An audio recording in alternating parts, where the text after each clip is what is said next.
Marcos, capítulo 9, verso 17.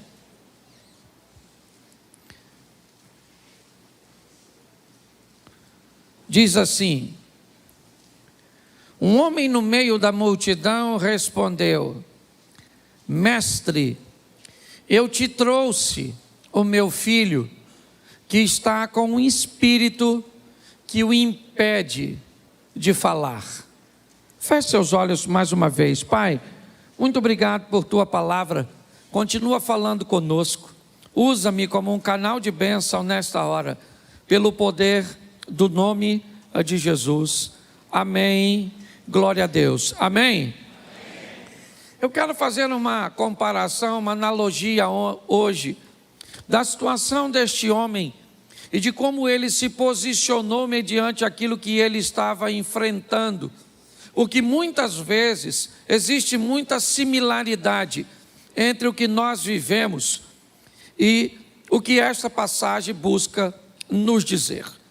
Bom, a primeira coisa que nós vamos ver aqui é que o homem tem um problema. E ao ter este problema, ele procura Jesus. Isso por si só já nos aproxima deste homem. Por quantas vezes nós, motivados por um problema, por uma crise, por uma dificuldade, por uma demanda, vamos em busca de Jesus. Entramos numa igreja, fazemos uma campanha, nós vamos buscar solução para o nosso problema. Então, quando nós olhamos a história deste homem, ok? Ele é mais um na multidão, é verdade.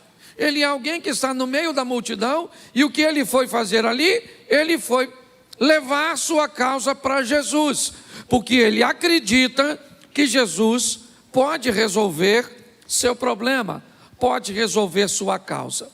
Mas a grande questão na resolução das causas não é para quem levamos e quando levamos, mas sim há quanto tempo nós estamos tentando solucionar este problema. Quando nós vamos olhar para esta situação, nós vamos descobrir que este problema é um problema que dura muito tempo. Nós vamos descobrir que essa tentativa deste pai não é a primeira. Ele já tentou resolver seus problemas ou sua situação durante muito tempo. Então, quando ele chega para Jesus, quando ele chega agora diante de Jesus, nós olhamos a situação dele como se fosse a primeira tentativa. Aquela que você sai intencionado a resolver pela primeira vez, com grandes expectativas, mas isso não é a realidade.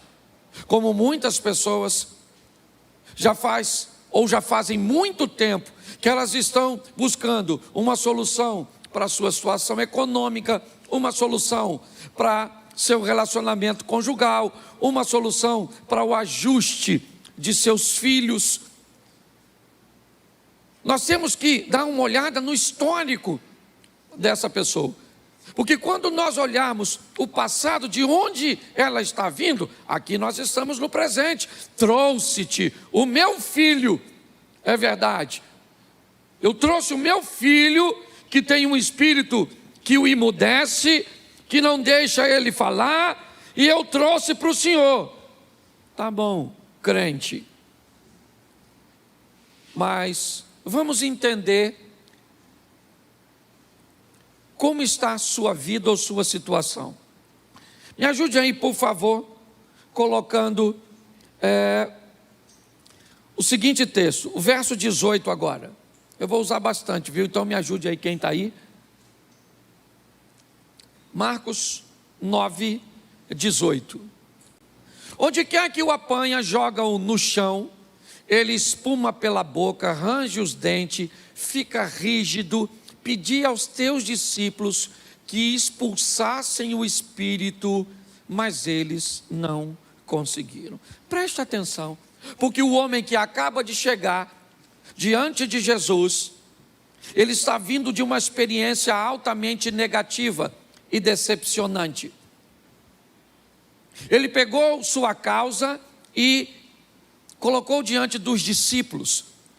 buscando resolver sua situação, ele está lutando com todas as suas forças, e todas as vezes que as coisas não acontecem, inevitavelmente, ele volta para casa mais fraco, mais frustrado, mais decepcionado.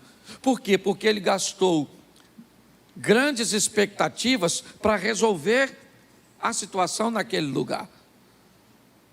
Como ele não consegue resolver, inevitavelmente, a sensação é de apatia, é de olhar para a situação e dizer: poxa, mais uma vez eu tentei e não deu em nada, eu não consegui sucesso.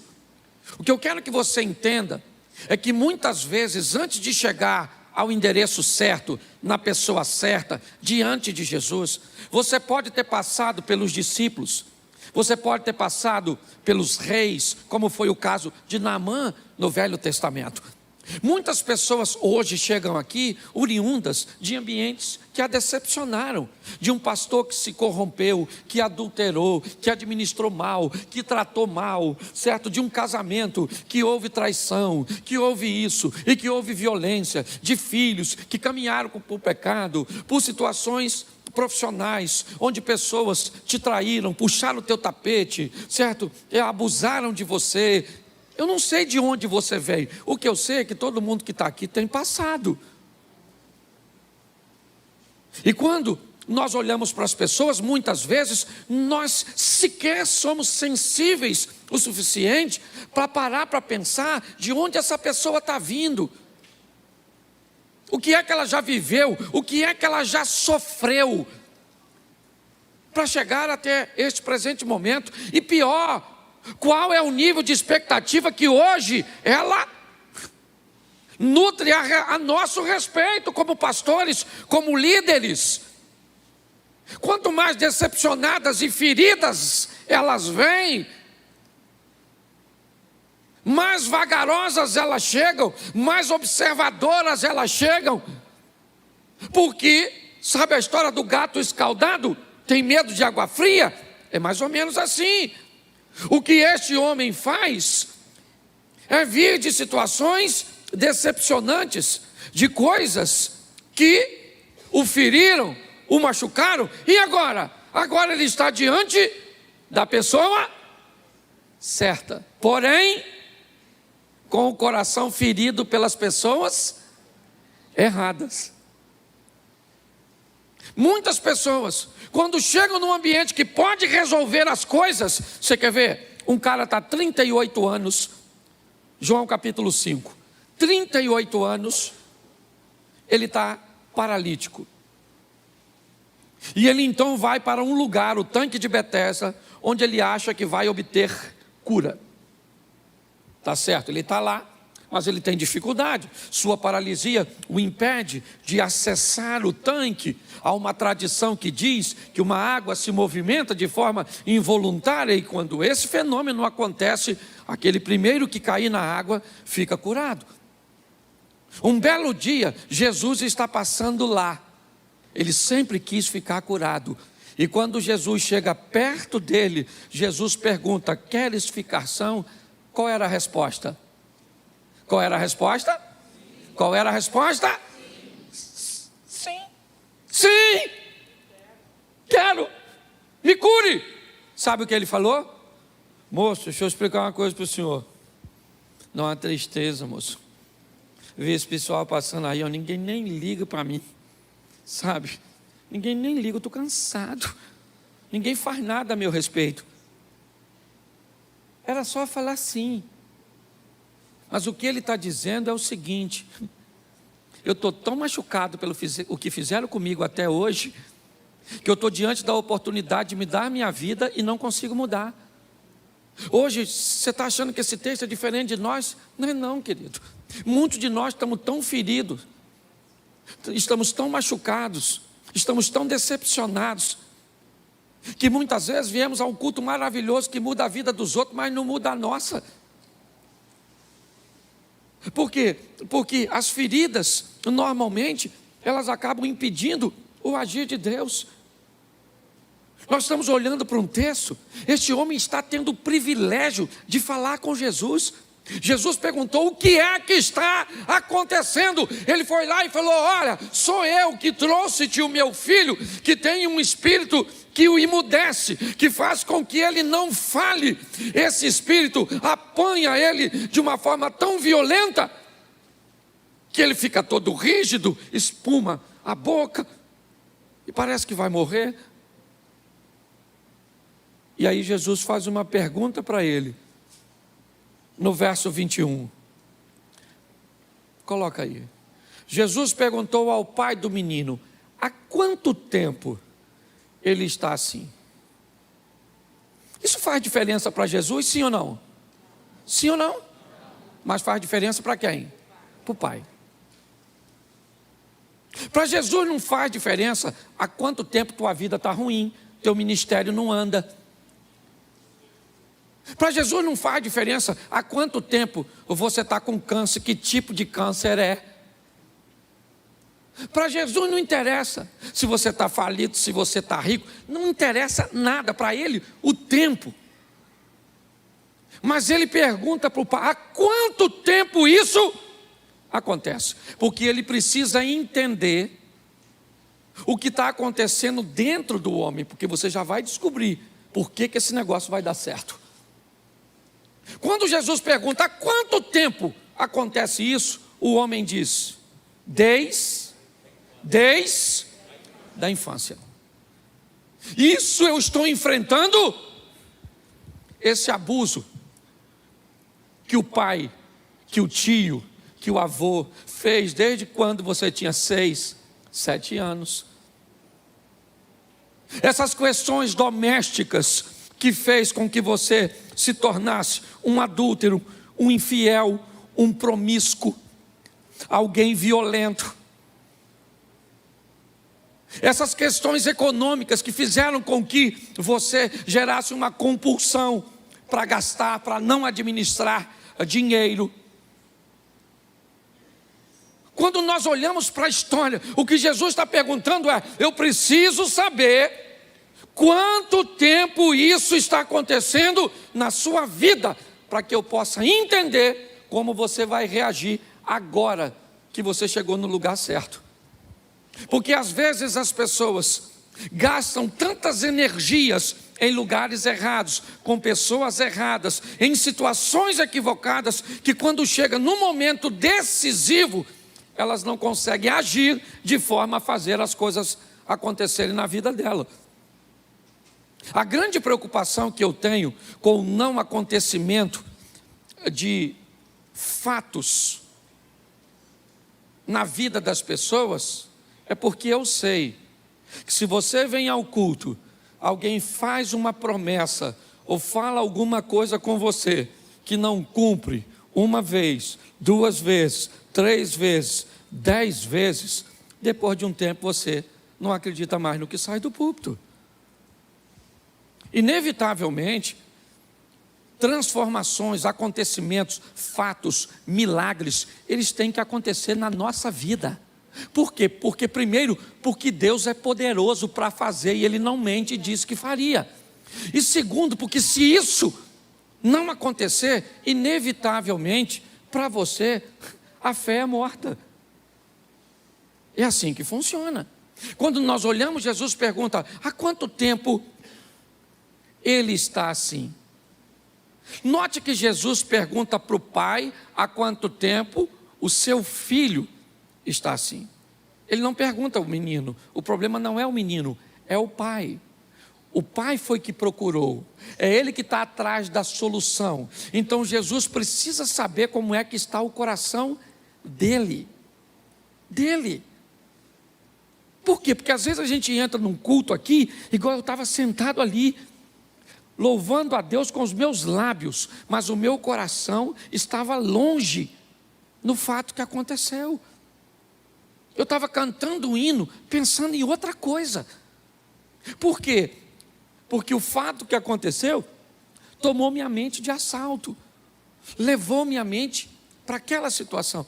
Quando aquele homem responde: desde a infância, e olha o que ele diz no verso de número 22. Muitas vezes esse espírito tem lançado, ou tem lançado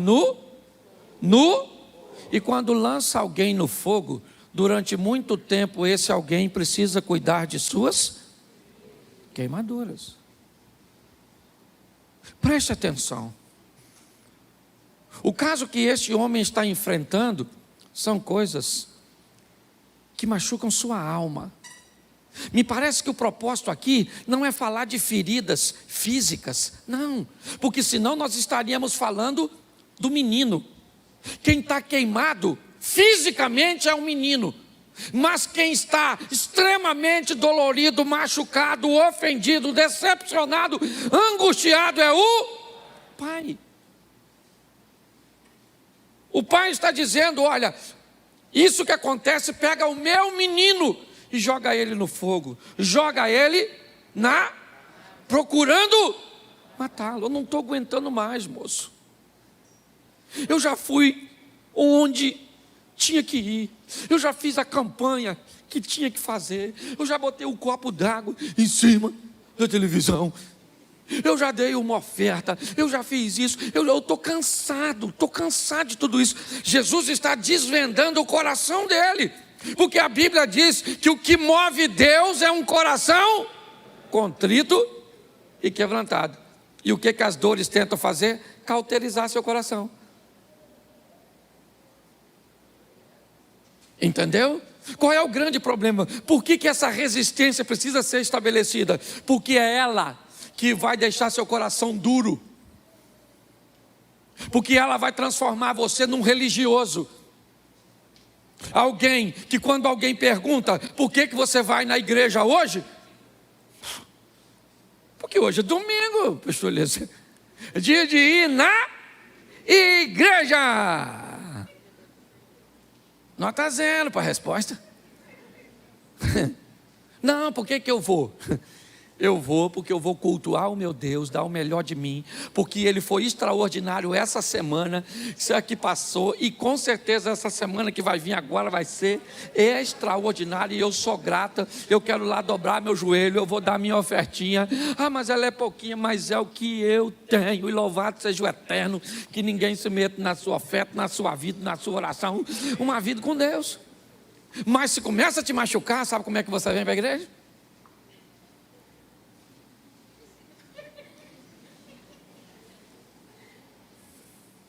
Sentaram no meu lugar.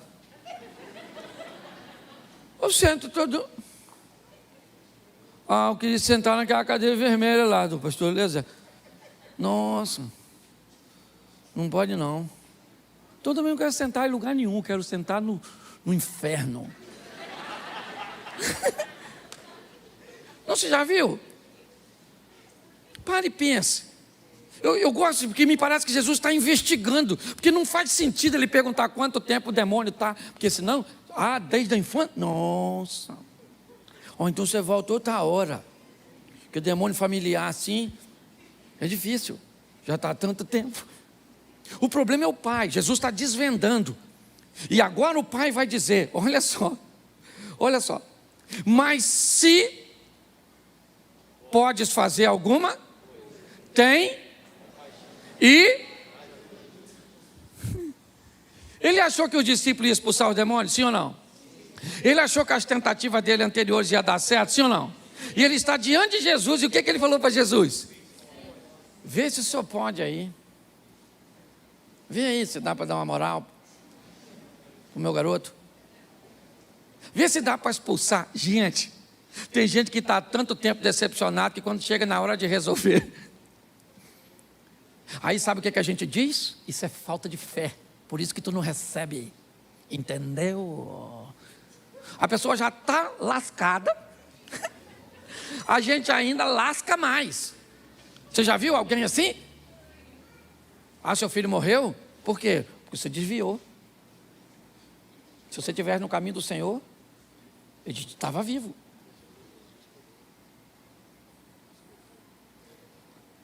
Você perdeu o emprego? Nossa, meu vizinho está desempregado há 7 anos.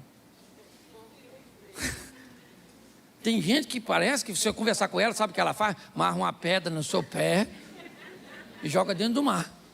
Que é para terminar de lascar você. Quando nós olhamos aqui, nós estamos vendo alguém machucado pelo passado, porque tem passado. Tem gente aqui que está com medo de casar. Por quê? Porque se decepcionou. Deu ruim com um homem, deu ruim com 2 homens, com 3 homens, com 5 homens, com 7 homens. Parece Branca de Neve, não é verdade? Para e pensa.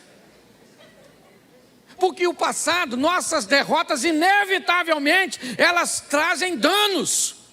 E é isso que Jesus está mostrando. Por isso que Jesus perguntou para o cara: quanto tempo acontece isso? Ele falou: esse negócio já está um tempão.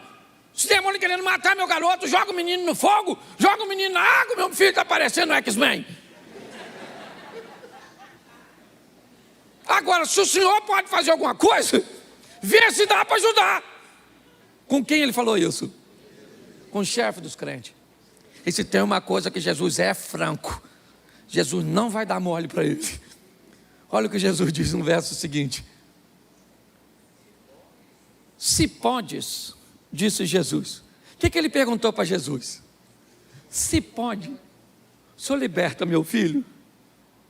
Jesus falou: se pode. Tudo é possível aquele que crê.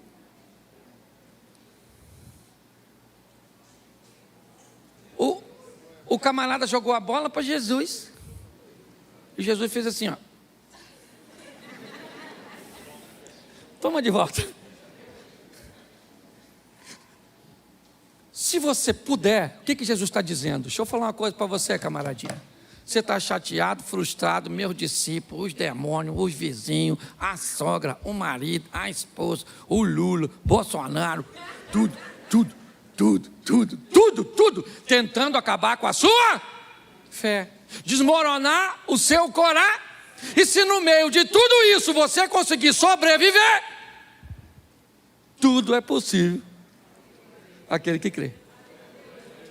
Jesus está dizendo: nós temos tudo para não crer. Nós temos, gente. Você vem hoje para a igreja, olha para o pastor, não tem gravata, não tem terno, não tem nada, uma perda de credibilidade. Esse dia um cara me abordou ali e falou: o senhor que é o pastor mesmo? De camiseta? Eu falei: até que alguém diga o contrário. Esse dia alguém falou assim para mim: o senhor não parece pastor. Eu falei: então você me diz como é que parece, que eu sei parecer. Pega a Bíblia assim, né? Sim ou não? Sim, gente. Está duvidando é de todo mundo. Nós duvidamos da polícia, dos políticos, dos médicos. Nós estamos duvidando de tudo, porque a credibilidade foi jogada no lixo. Os mais velhos aqui são da época que papel valia muito menos do que palavra, meu irmão. Eu ainda sou dessa época. O que nós estamos vendo aqui é um camarada altamente cansado, exausto, talvez igual a você, que está no lugar certo, na hora certa, para viver o incrível, e está parecendo que está pedindo esmola. Vê se o senhor pode libertar meu marido, Jesus. Coração de pedra. Jesus disse: minha filha, isso aí é duro, hein? Muito difícil, muito difícil. Senhor, vê se dá para botar esse filho meu no caminho. Não estou botando nos meus, vou botar os seus. Eu não sei de onde você está vindo, mas provavelmente o negócio não deve ser muito fácil para você não, igual para ele. Então ele chega meio desanimadinho, mas Jesus provoca. E quando ele diz: se o senhor pode fazer alguma coisa, ajuda-nos. Jesus disse: se você pode, tudo é possível ao que? Jesus fez assim para ele, ó. Verso seguinte, 24. Imediatamente o pai do menino declarou o quê? Creio. Ajuda-me. Olha o pai do menino. Jogou para Jesus, Jesus jogou para ele. Ele deu um biquinho e falou: Senhor, eu creio. O que sobrou foi pouca coisa. E o que está me faltando está nas tuas mãos. Eu creio, mas o Senhor ajuda-me na minha incredulidade.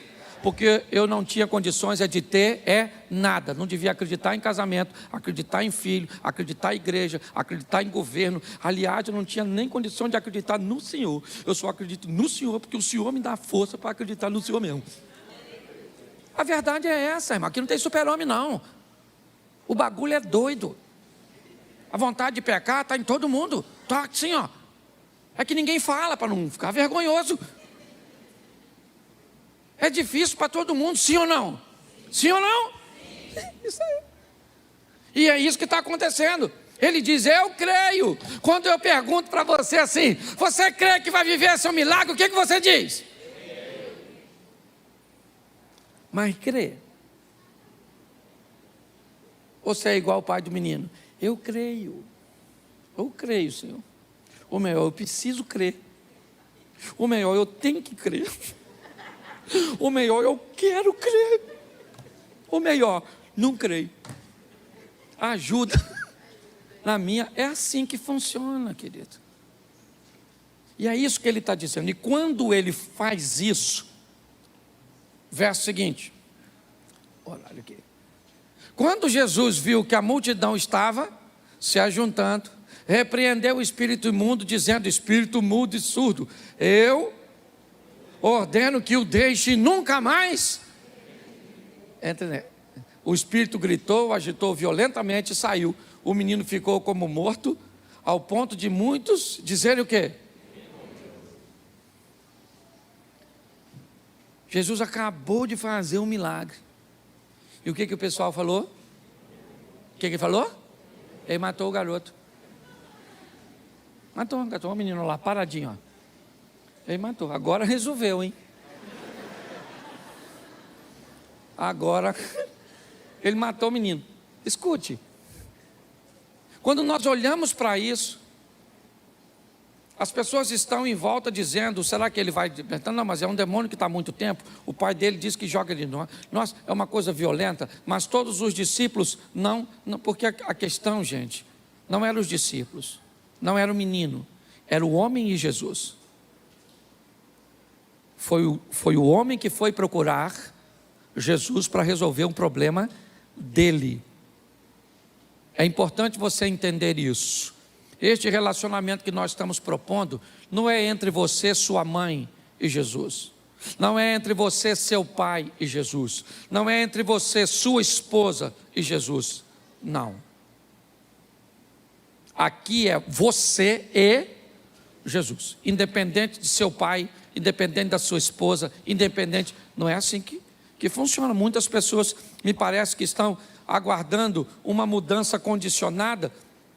Jesus entra com providência e liberta o menino. Por que ele libertou o menino? O menino era a vitória daquele homem, era isso. Aquele homem foi procurar e mostrou para Jesus suas debilidades, suas decepções, tudo aquilo que ele já tinha vivido. Eu não sei o que você está procurando, eu não sei. Mas é importante você reconhecer como está seu coração mediante ao que você espera que Jesus faça. É melhor você procurá-lo com franqueza e dizer, Senhor, eu estou precisando, eu creio, mas não é o suficiente. Me ajuda. Eu preciso obter sucesso. Eu preciso começar a mudar minha vida. Ou então, sabe o que vai acontecer? Você vai ficar na igreja, vendo pessoas subirem aqui, contar seus milagres, falar de suas histórias, né? E você vai ficar sempre indo para casa, contando história de terceiros. Está na hora de você começar a contar as suas próprias histórias. É isso que eu tenho falado aqui. Por quê? Porque Deus não tem privilegiados. Talvez alguém aqui saia para amanhã viver um milagre de pagar uma conta de R$50, uma conta de luz de 80. Alguém pode sair daqui para pagar um milagre de 100 mil, de 200 mil reais. Milagre não tem tamanho. É importante você olhar para isso. o que eu como pastor gostaria é de ver você viver. É isso que eu tenho visto, e muito mais do que visto, vivido. Sabe, hoje eu estava tomando meu café da manhã, lá em Vitória, e um rapaz muito humilde, quando eu estava descendo, ele estava empurrando um carrinho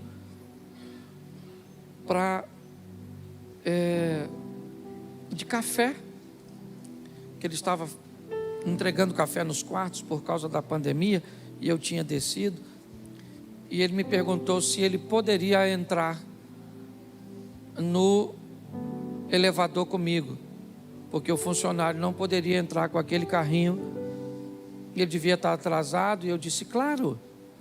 E quando ele entrou, ele encostou assim e falou assim, nossa, o senhor parece demais com o pastor Cláudio Duarte. E eu falei para ele, eu já estou cansado, cara, de nego me confundir com esse cara.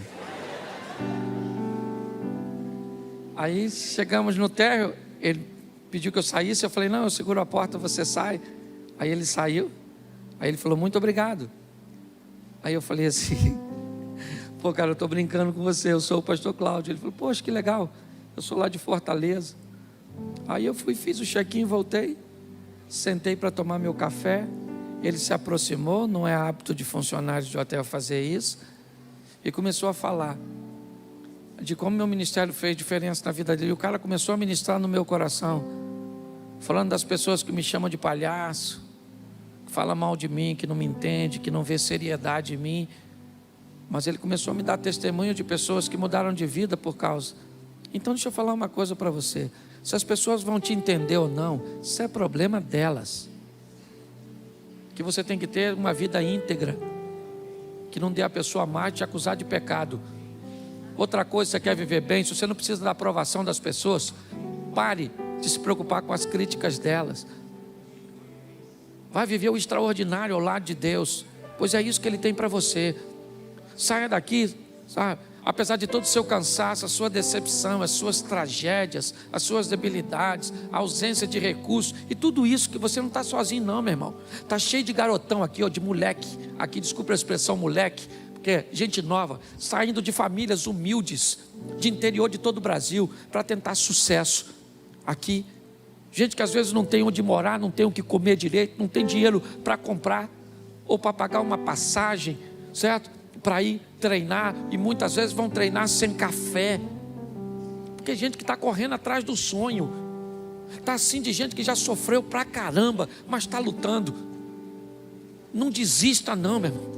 Vamos embora, você está cansado, chega aos pés de Jesus e diz, Senhor, eu creio, mas me ajuda, porque eu estou vindo de um rojão, eu estou vindo de uma decepção após a outra, mas eu não vou entregar o jogo.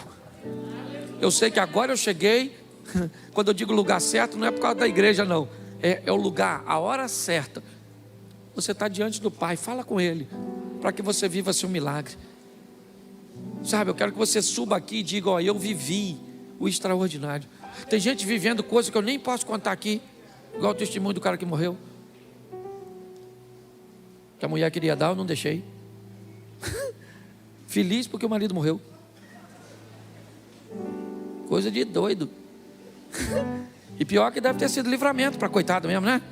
Mas a gente não pode contar para não desprestigiar o defunto. Ok? O que eu quero é que você saia para viver o extraordinário. E sabe quando você vai viver? Essa semana.